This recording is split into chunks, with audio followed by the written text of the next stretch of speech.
Kanina po tayo ay nagdiwang at nakakita natin ang pagtanggap sa dalawa nating kapatid sa pamagitan ng tubig ng bautismo, and it is incorporated also in our practice that right after baptism, they will be formally accepted through a covenant, through the pronouncement of the covenant. Sila ay tatanggapin formally into the membership, and for the first time, right after that, they will be welcome for the first time to join us in the Lord's table o yung tinatawag nating communion.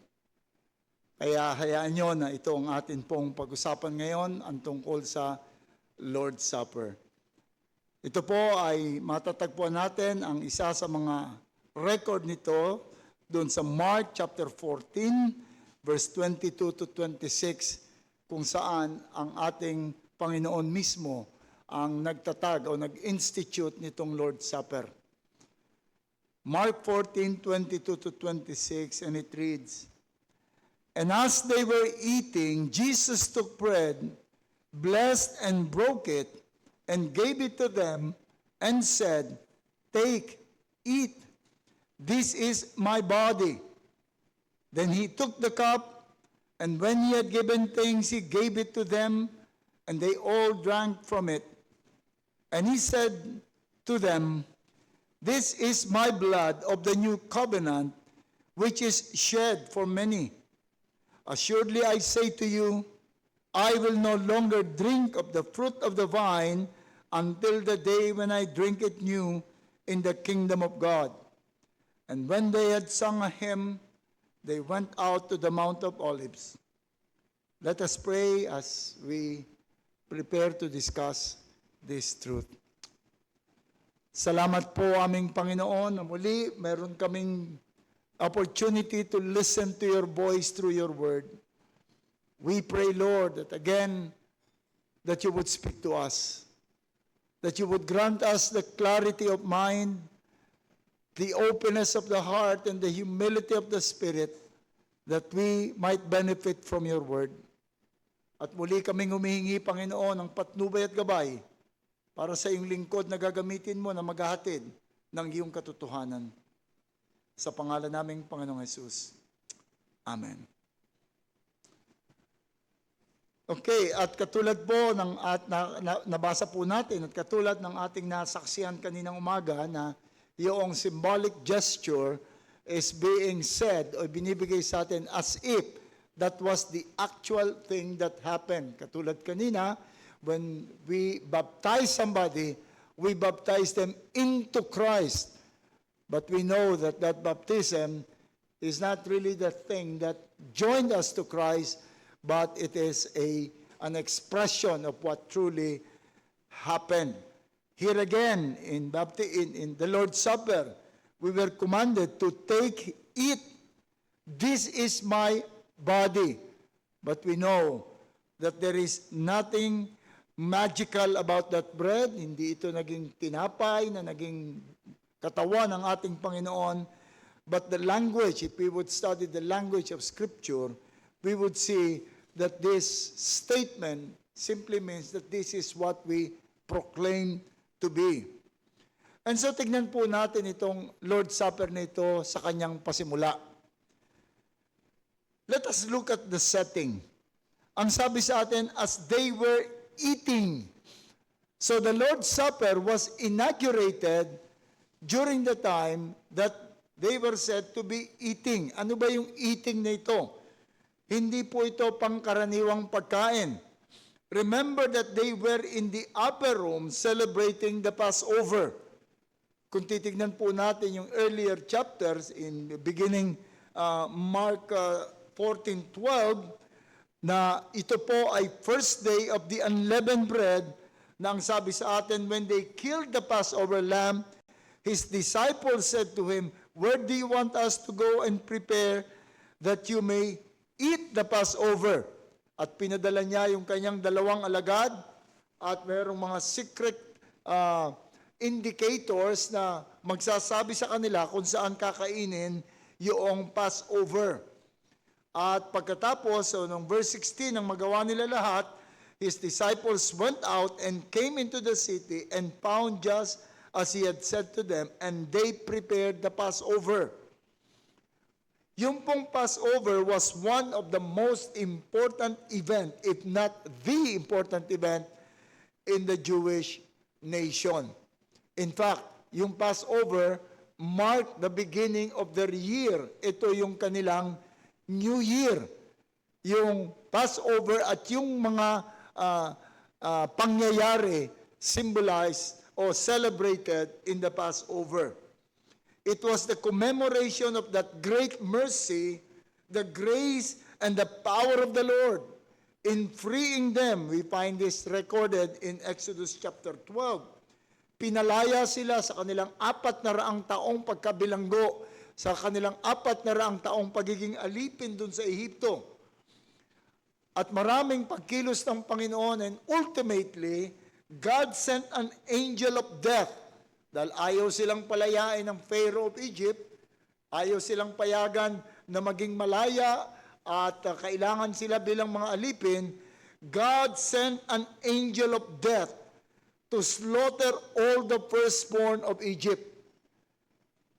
All the firstborn in Egypt, from the firstborn of animals to the firstborn of every male at yung maging yung firstborn noong Pharaoh were to be slaughtered.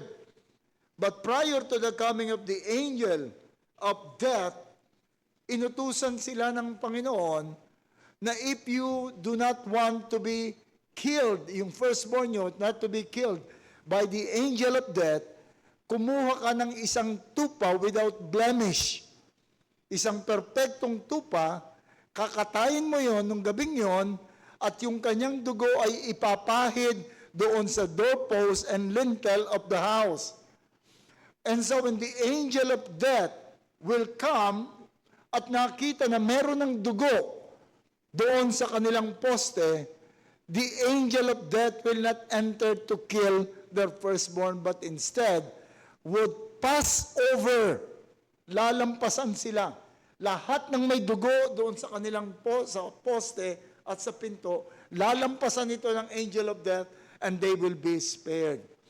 And because all the faithful Jews, all the Jews who believe, naniwala sila, inilagay nila, kumuha sila ng Passover lamb, at ito ang inilagay nila doon sa kanilang poste, at dumaan ang angel of death, killing every firstborn in Egypt except the firstborn of the Jewish people. And because of that, it began a new episode of their life as a nation. Because that was what made the Pharaoh finally agreed to let them go, to free them. And they even looted yung Egypt sapagkat ibinigay ng mga Egyptians yung kanilang mga kayamanan, gold and silver and jewelries, umalis na lamang kayo. So it began a new episode in the life of a nation. The Lord commanded them to remember always that deliverance, that freedom na nakamit nila. Remember this always, every year. And it was, the remembrance was called the Passover remembrance. That deliverance became the identity of the Jewish nation. They are to be known as the people whom the Lord delivered from slavery. That deliverance was always mentioned whenever the Lord reminds them of their identity as the people. Ito pa nga ang naging preamble ng Ten Commandments. I am the Lord your God who brought you out of Egypt, out of the land of slavery. Bago ibinigay sa kanila ang Ten Commandments.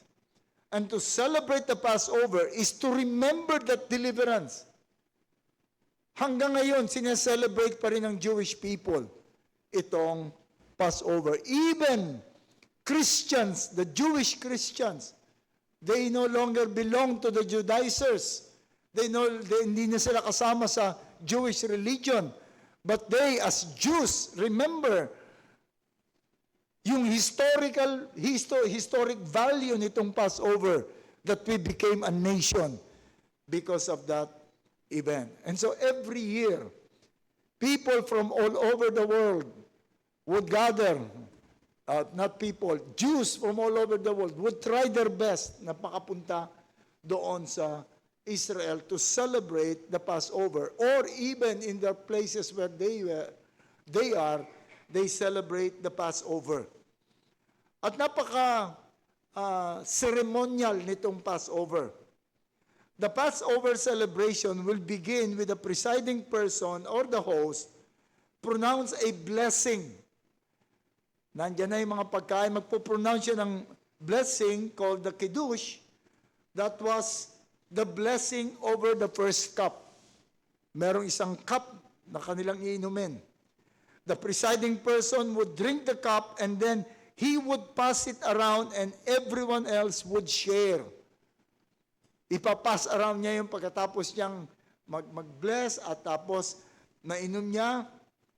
Then the bitter herb, yung bitter herb, ito yung kinakain nila to remind them of their bitter experience of bondage. Pag nakain nila yung bitter herb, maalala nila, our experience in Egypt was so bitter.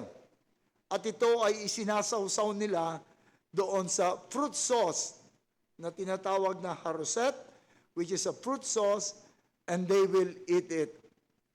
Then pagkatapos ito, they were to eat a lamb because it was a lamb to symbolize God's passing over in Egypt. Yung lamb na kinatay nila para ilagay yung dugo, yun ay kinain din nila. Kailangan bawat family merong isang lamb. Kaya sa kanilang celebration, they also eat a lamb. They would choose a lamb from among their flock at ito ay kanilang kakatayin. They ate unleavened bread. Walang lebadura kasi wala namang baking powder nun, wala namang commercial yeast. Ang lebadura nila noon, papanisin mo yung tawag namin doon galapong, yung giniling na bigas o wheat, ilalagay mo doon hanggang mapanis. Pag napanis na siya, maasim na siya, yun ang nagiging leaven. Ako inabot ko pa yun, nagtitinda kami pag magpapasko, titinda kami ng bibingka doon sa tapat ng bahay namin. Yun ang ginagamit namin. And because they were in a hurry, they must go quickly.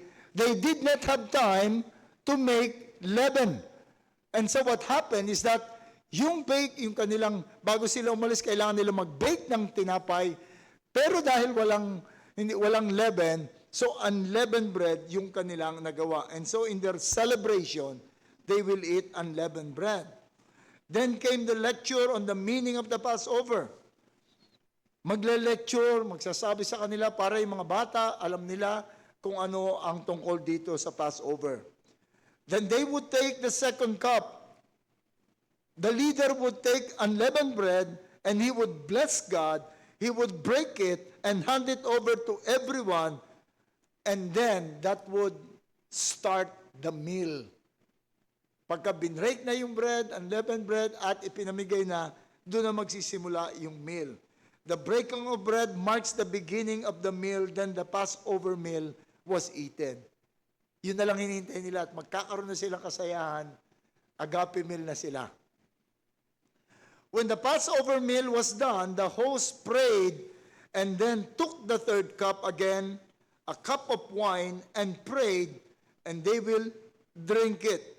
After they sang the rest of the Hallel, mostly Psalm 115 to 118, they would sing these psalms. And after they had sung, before they dismissed, the fourth cup was taken, and this was to celebrate the coming kingdom. So ito talagang meticulously, carefully ginagawa nila. Hindi mo pwedeng i-treat with contempt any element. It must be handled carefully according to what was prescribed in their book. It was while this that they were eating the meal. Nung sabihin ni Mark, while they were eating, that it was the Passover meal. Remember that the leader was supposed to give a lecture of the meaning of the Passover and all the elements. Ano ba itong bitter herb? Ano ba itong mga ito? Ano ba yung ganyan?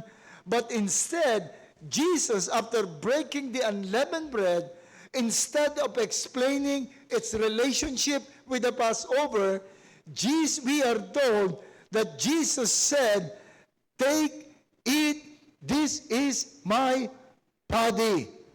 So you can just imagine yung surprise ng mga Jew. What did he say? Ano sinabi niya? Did he mention about the Passover bread, the unleavened? No. I heard him say, "Take, this is my body." Or as narrated by Paul in 1 Corinthians 11:24, yung lagi nating binabasa, "Take, eat, this is my body which is broken for you. Do this in remembrance of me." In remembrance of me. The body which, take, eat, this is my body which is broken for you. Not that the body was broken, because we know that no bone was broken in Jesus Christ. But it was the bread that was broken for distribution. And then after saying that, he broke the bread, distributed to them, and told them, "Take it. This is my body."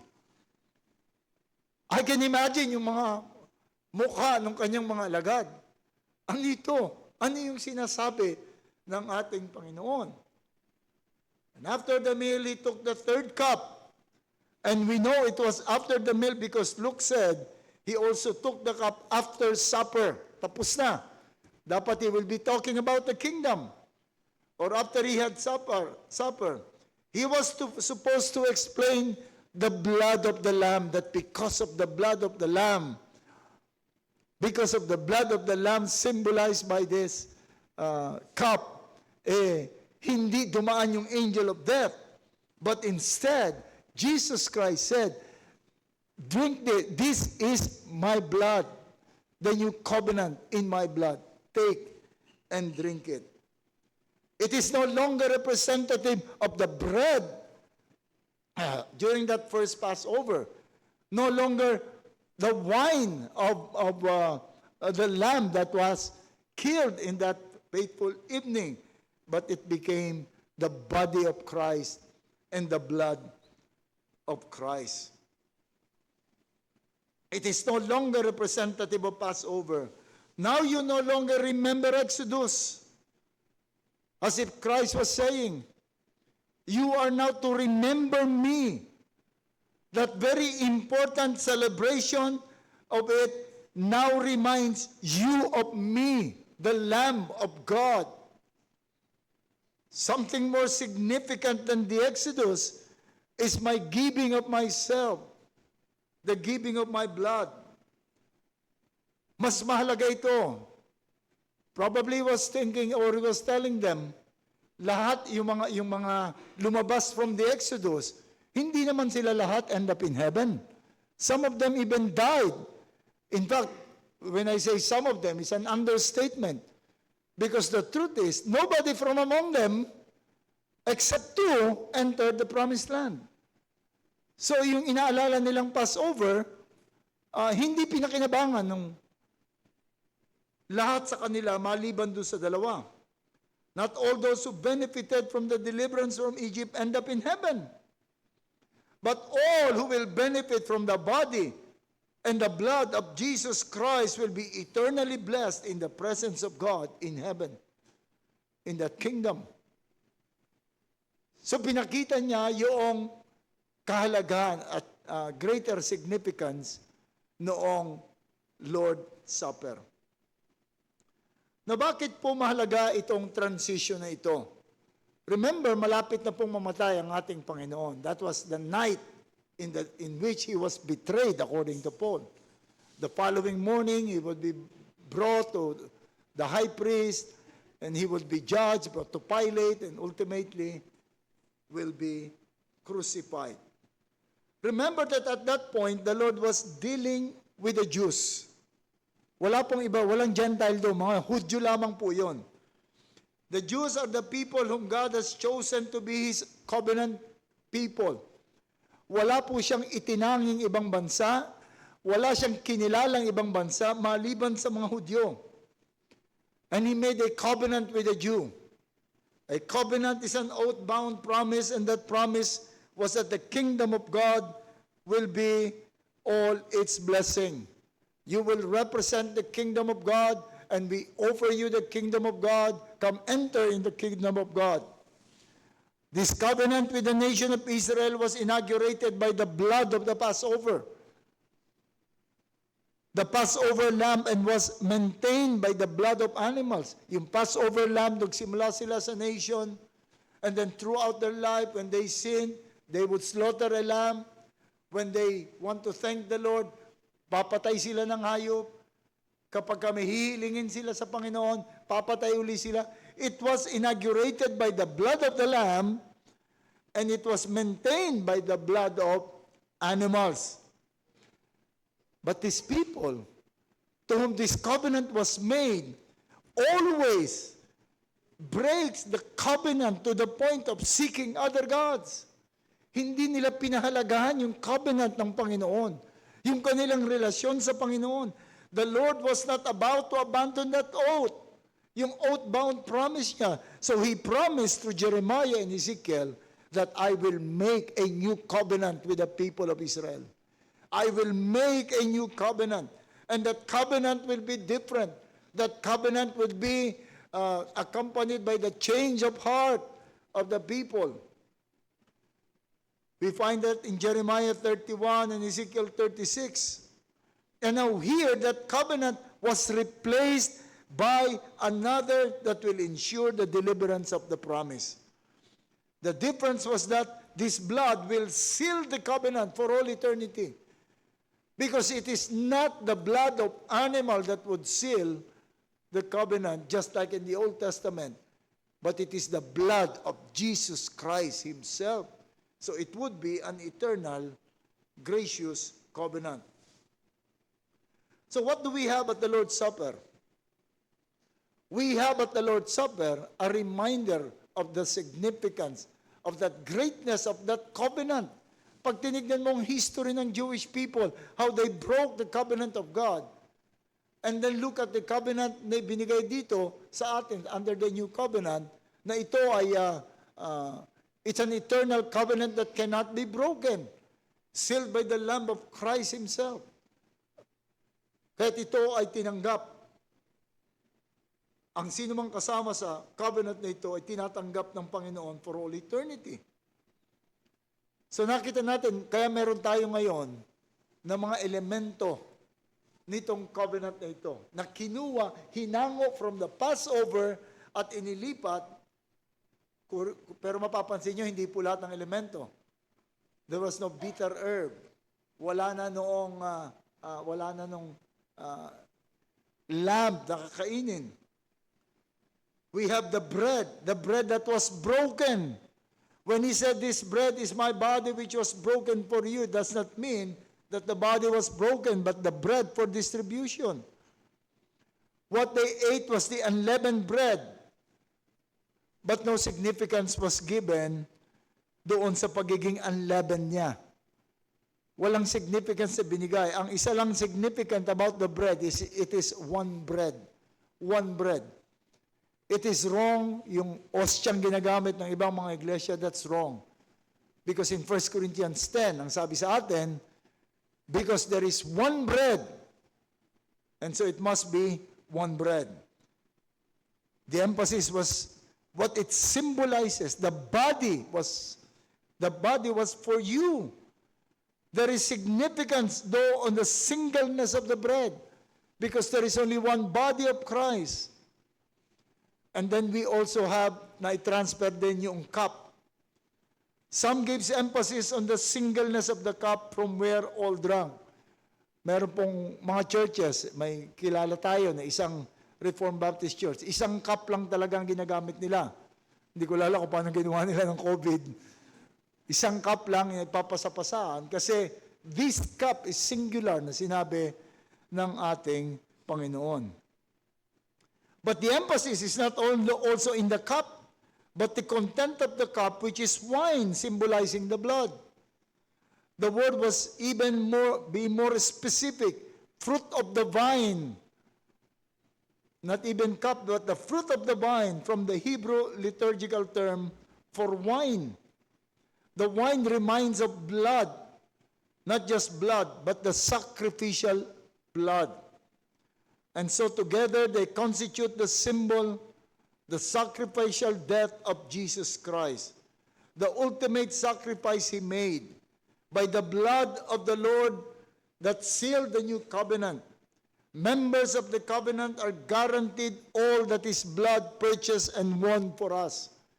And nothing can erase, nothing can eliminate, nothing can annul what the blood has done for us. And as the old covenant Israel are known to be the people delivered from slavery, those under the new covenant will be known as the people brought by the sacrificial death of Christ and delivered from the slavery of sin. Ganyan po kahalaga yung Lord's Supper. And so gleaning from this, the death of Christ did not only inaugurate and seal the new covenant, but it is the central issue in the maintenance and progress in it. That's why we are always reminded. As I've told time and again, minsan nasasaktan ako, why do we have to be reminded? That covenant, what Christ has done was so great. We should always be remembering. But God, our Lord, knows our frame that we are from dust. And so He inaugurated this Lord's Supper to continuously and repeatedly remind us of its significance. Because the death of Christ is not only an inaugural issue that would seal the covenant, it is a central issue in the maintenance and the progress in that covenant.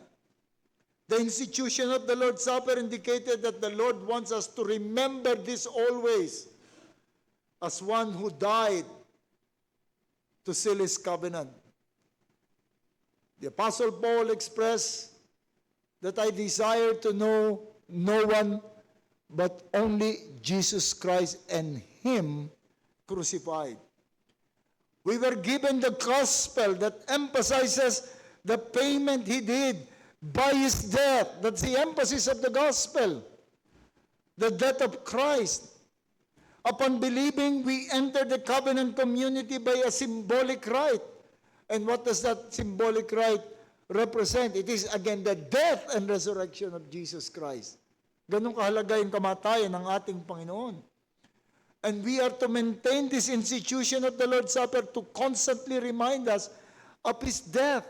Hindi dapat mawala ng meaning. Alam niyo siguro yung nangyari doon sa Roman Catholicism, kung saan during the time of the Dark Ages, ng medieval period, na nawala ng meaning lahat ng mga ginagawa nila. Kaya nandoon yung Lord's Supper na the people do not even know the meaning. Remember when the priest pronounced hoc est corpus meum, which means this is the body of Christ, hoc est corpus meum, ang dinig ng tao ay hocus pocus. Kaya akala nila, uy, minamagic na yung bread. Kaya ginagamit nila yung word na hocus pocus. Because they have lost the meaning. They are performing it without knowing the meaning. But Jesus Christ emphasized, Paul emphasized that this should be done remembering the blood and the body of Christ. We are to remember Christ. There is no other event in the life that is given this emphasis. The sacrificial death of Christ. We are never commanded to remember His miracles. We are never even commanded to celebrate His birth, important as they are. Not His great miracles, only His sacrificial death, the blood that was poured, the body that suffered. Not that we have to forget everything about Him, save His death, for we are to study everything recorded about him. But Jesus Christ wants to give emphasis to his death. Hindi ito isang bagay lamang na napag-aralan natin sa history and then it's over. Why given this constant emphasis and reminder? Because everything about us as Christian stand on the fact that Christ died for us. Everything about us as Christians. The zeal and the guarantee of God's love for us ay nandun sa kanyang death. Romans 5:8 says, God shows His love for us in that while we were yet sinners, Christ died for us. You want to remember the love of God. You want to remember how great that God's love is. Then it's in death. Remember His death. And this while we were sinners, even emphasize how great that love is. How often we doubt this love when we thought we are made ourselves, that we have made ourselves unworthy. We doubt whether God still loved us or not. The only time we believe that God has abandoned His love is when we can undo His death. If we can annul, erase His death, then we have annulled His love. Or else believe that nothing can separate us from the love of God. It's not only the seal and guarantee of the love of God, but our victory over sin and death is tied to His death. Nabasa natin kaninang umaga. For one who has died has been set free from sin. Now if we have died with Christ, we believe that we will also live with Him. We know that Christ, being raised from the dead, will never die again. Death no longer has dominion over Him. For the death He died to sin once for all. But the life He lives to God. When sin is bothering us, when temptation is strong, remember the death of Christ. It's our victory. We will never be defeated by sin. Sin can no longer bring us down permanently. We have won over death. We have won over sin. We died to sin. And it's all because of the death of Jesus Christ. Our victory is not in our struggle, not in our effort, but in Christ who died. Kaya pag inalis mo yung paningin mo sa death ni Christ and you start to struggle to be triumphant against sin, then you would see yourself being eaten up by sin. Huwag tayo matakot that Satan might strongly tempt us, that the world will force us. No, there is a strong weapon against this enemies of God and enemies of man, and that is the death of Jesus Christ. We sometimes tend to look at ourselves instead of Christ. The Galatians fell to such, you began by faith and now you want to continue through the flesh. Our freedom from the law is also anchored on the death of Jesus Christ, Romans 7:6. Now we are released from the law, having died to that which held us captive, so that we serve in the new way of the Spirit and not in the old way of the written code. We are released from the law. Now it does not mean that we are no longer under obligation to obey the law.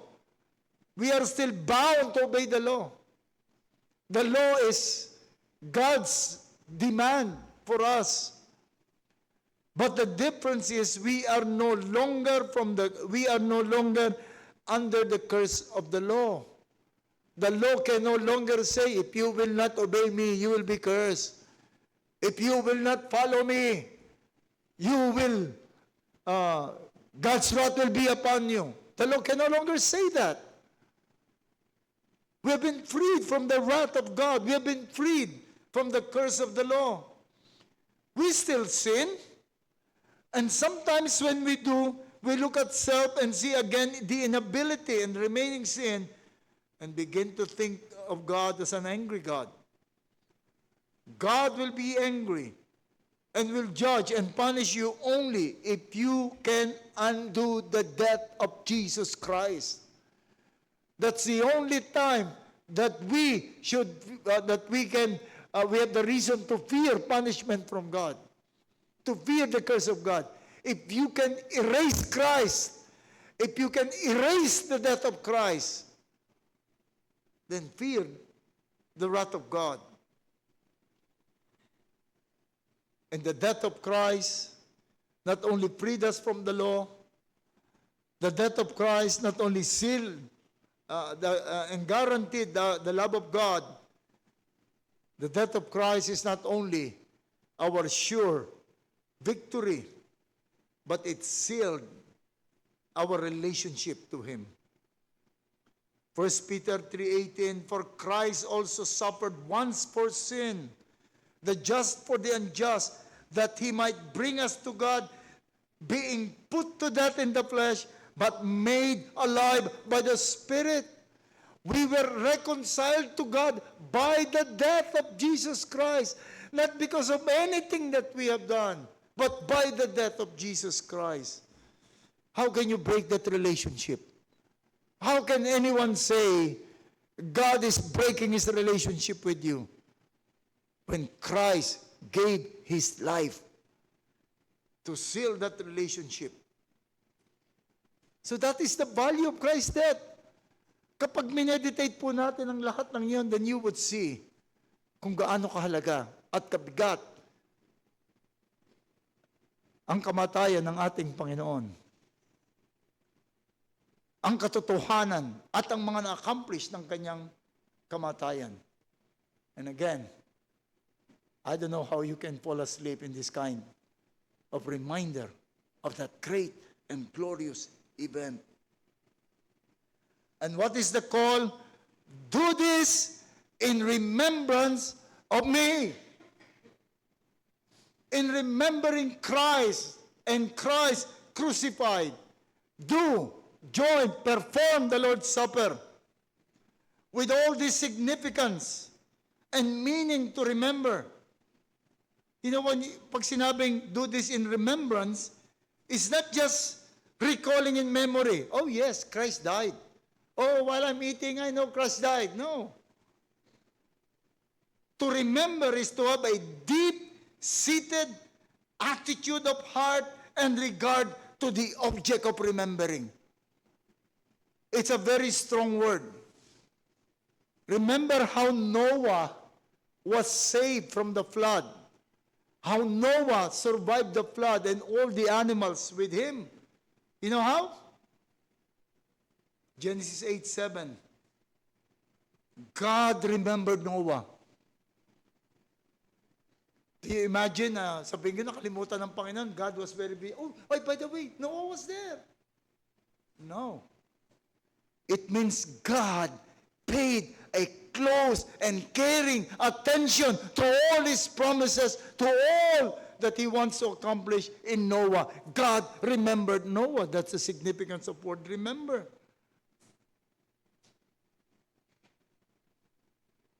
And then the promise given to Noah, I will remember my covenant with you. He said, oh yes, I have a covenant with you. And remember the request of that thief on the cross when he was about to die. It may sound very simple. Lord, remember me when you come to your kingdom. That is remembering. That is what we are supposed to do. To have a deep-seated heart response to everything brought by the death of Jesus Christ. You see, any mechanical or even contemptuous attitude towards the Lord's Supper is failure to heed the voice of the Lord. It's failure to remember Him. Even if you have in your mind that truly this represents the body and the blood. Coming to the table without due preparation is not remembering. How many of you prepared your heart? Coming today. How many of you spent time in prayer? Lord, I would again remember what you have done to us. How many spend even 5 minutes to prepare yourself in coming to the table? Coming to the table without due preparation is not really remembering. Remember the warning of the Apostle Paul? Whoever eats this bread or drink this cup of the Lord in an unworthy manner will be guilty of the body and the blood of Jesus, of the blood of the Lord. When we drink the cup, when we eat the bread in an unworthy manner. And what is an unworthy manner? Verse 29. For he who eats and drinks in an unworthy manner eats and drinks judgment to himself, not discerning the Lord's body. It is not discerning. The word is a very strong word, diakrino, meaning to judge, to separate, natatangi. The body of Christ. If you will not discern the body of Christ, there was a warning, and sabi ni Apostle Paul, this is the reason why many of you are sick and some even died. And we always air this warning to those who want to participate in the Lord's Supper. If you are not discerning the body of Christ, you are eating judgment, you are drinking judgment upon yourself, Paul said. Not discerning the body is to partake without that deep-seated reverence, without that deep-seated awe, deep-seated thankfulness for what the body of Christ has accomplished. To participate in a casual and mechanical way is not discerning the body. No, it's not. To participate in a mechanical way na nakagawian, force of habit, may, yung first church ko, may umattend sa amin ng mga bisita, pinayagan sila mag-participate. Nagkukwentuhan pa yung dalawa, pagdaan nung bread, doon pala sa kanilang pinanggalingan, pagkuha mo, kuha kagad, kain kagad, kinuha niyang gayan. Kain kagad yung dalawa. Tapos nung makita niya, hawak pa ng mga tao, niluwang ng dalawa. Very casual. That is an unworthy manner to participate in a casual and mechanical way. Recognizing the body is not just the attitude that you assume during the performance of the Lord's Supper. Hindi lang ito yung memory. Recognizing the body is considering all the benefits. It sealed my relationship to God. It sealed my life in the Lord. With a very thankful heart. And you know, you cannot have that attitude of recognition towards the body of the Lord Jesus Christ only on the day of the Lord's Supper. And then ignore that same body afterwards and all over your life. Hindi ka pwedeng, Lord's Supper ngayon, nasa Lord's Supper mode ako. Click. And then the rest of the day, you would live your life as if nobody died to save you from sin. You will not even spend time with the Lord, thanking Him. You're not even preaching the gospel to you daily, thanking Him for what He has done on a daily basis. And then pagdating ng Lord's Supper, parang, click, I'm ready. I recognize. No, you don't. You remember in a casual and even contemptuous way. But you don't remember. You don't recognize. You can have the right attitude and recognition towards the body of the Lord's Supper and ignore that same body afterwards and in the rest of your life. You cannot be recognizing the body once a month during the appointed time of the Lord's Supper and live the rest of your life chasing after the world and the rest of your life as if nobody gave his life. This attitude is also manifested in a cavalier attitude of missing the Lord's Supper. You know, that's one thing I could not grasp with my mind. Yung casually lang, uy, may lakad kami, uy, may darating. Hindi muna ako attend ng Lord's Supper. Hindi ako attend ng time na ito. Without even beating his breast, Lord, you know my heart. I want to participate. I want to remember you in a special way. Sasabihin pa ng iba, ngayon lang naman ako umabsent. Ngayon lang naman. Are you saying na I have done so much good? I have done so much good, kaya pwede na. Na ma-miss ko yung one Lord's Supper or twice. How do you plan your vacation? How do you plan your activities? Do you consider, uy, Lord's Supper, tatamaan? No way. No way. I can go to other churches, but that's not the way of the Lord. You cannot be recognizing the body once a month during the appointed time and then be yourself the rest of the time. This attitude is manifested in our daily life. You know, I am wary of those who easily absent themselves from the Lord's Supper without that sadness and beating of their chest in heaviness and regret. Just remember who you are before God. Before you became Christians, we were filthy sinners, could not offer anything that God will accept. When you believe, you were forgiven, but you are still a dirty sinner, still without capacity by yourself to make any perfect offering. But we can cling to that death of Christ. As you are able to abandon sinful ways, marami sa atin na iwanan na talaga yung ating sinful ways, natalikuran na rin natin. But you are still a dirty, filthy sinner.